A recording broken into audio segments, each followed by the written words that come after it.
Meanwhile, in the gazebo, Mariah is sighing.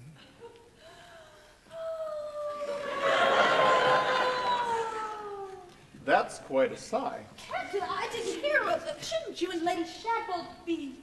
There is no me and Lady Shadbolt. I called off the engagement. Difference of opinion, really. She's in love with herself, and I love someone else. That's inconvenient. It is when the woman I love is the governess of my children. Oh, my. I can only pray that she feels the same. She does. Oh, I do.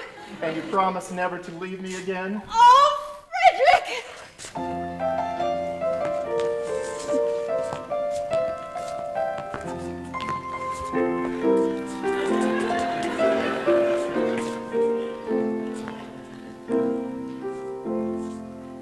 None shall part us from each other. One in life and death are we. Oh, it all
So as our happy couple goes happily off on their honeymoon, to the adoring cheers of the people of Mauritania, King Despard realizes that his brother Frederick is becoming a threat to his power. Fearing unrest and a sharp decrease in the profits from his piratical gondola cartel, should his subjects decide that Frederick would be a better king, Despard decides to make one last offer to his brother, one that the captain dare not refuse. Here you are, Archibald. I have a message for Prince Frederick from His Majesty King Despard. Well, make it quick, boy. I'm busy. The festival is tonight, and the children must rehearse. His Majesty King Despard insists that Prince Frederick attend the festival in person. Impossible. The prince is still on his honeymoon with his bride. They're not due back for another week. Well, in that case, you can tell the prince that if he won't cooperate, well, let's just say I wouldn't want to sacrifice my family to the wrath of the king. Good day. Gosh, Archibald, Rupert sure has changed. Was he always like that, or didn't I notice? It's all I need. A lover's spat, royal tempers, and political posturing when I have a festival to win. I haven't slept in weeks. Let me tell you about it.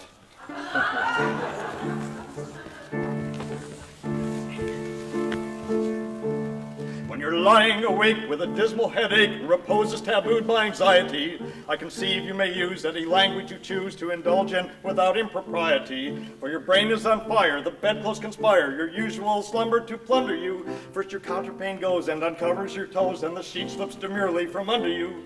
And the blanketing tickles, you feel like mixed pickles, so terribly sharp is the pricking. And you're hot and you're cross and you tumble and toss till there's nothing twixt you and the ticking. Then the bedclothes all creep to the ground in a heap, and you pick 'em all up in a tangle. Next your pillow resigns and politely declines to remain at its usual angle. But you get some repose in the form of a doze with hot eyeballs and head ever aching. But your slumbering teems with such horrible dreams that you'd very much better be waking.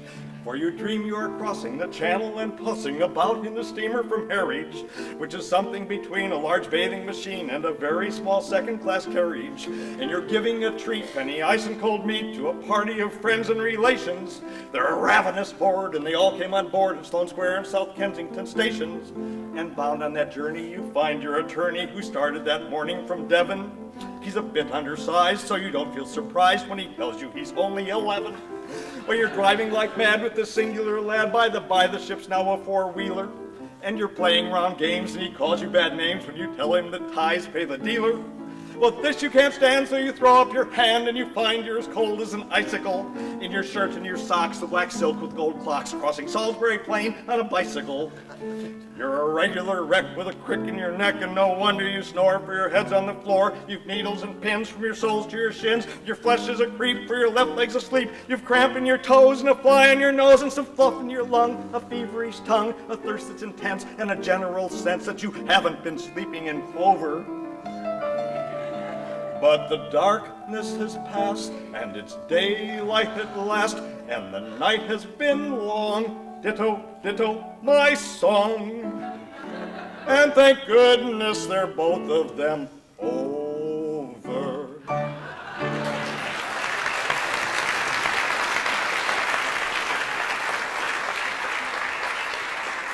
Come, children, let's finish your rehearsal at home.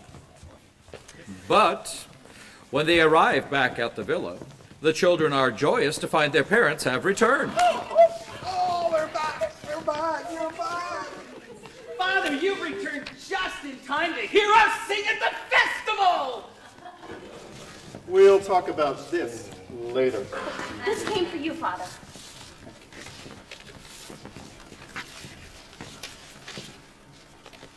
Bad news, Frederick? Yes. Children, go get ready for supper.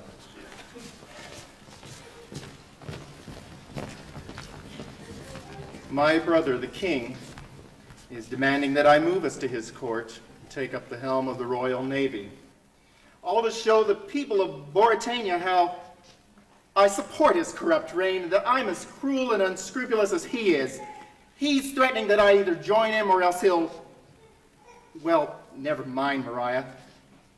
We've got to leave Boritania tonight. Let's go get the children.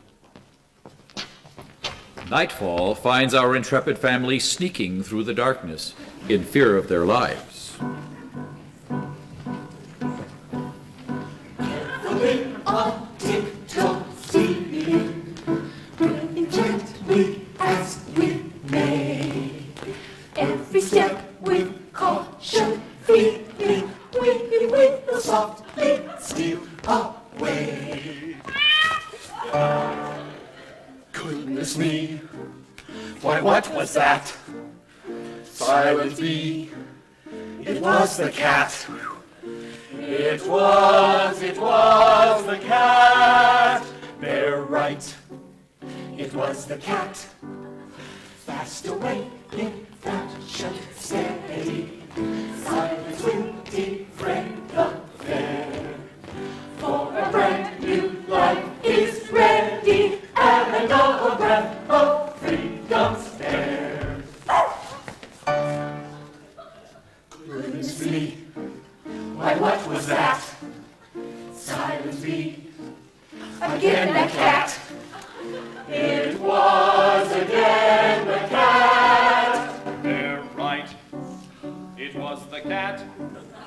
Every step with caution feeling, we will softly steal away. Every step with caution feeling, we will softly steal away. Hold! Where are you going, Captain? And why didn't you answer the king's message? Didn't have time, actually.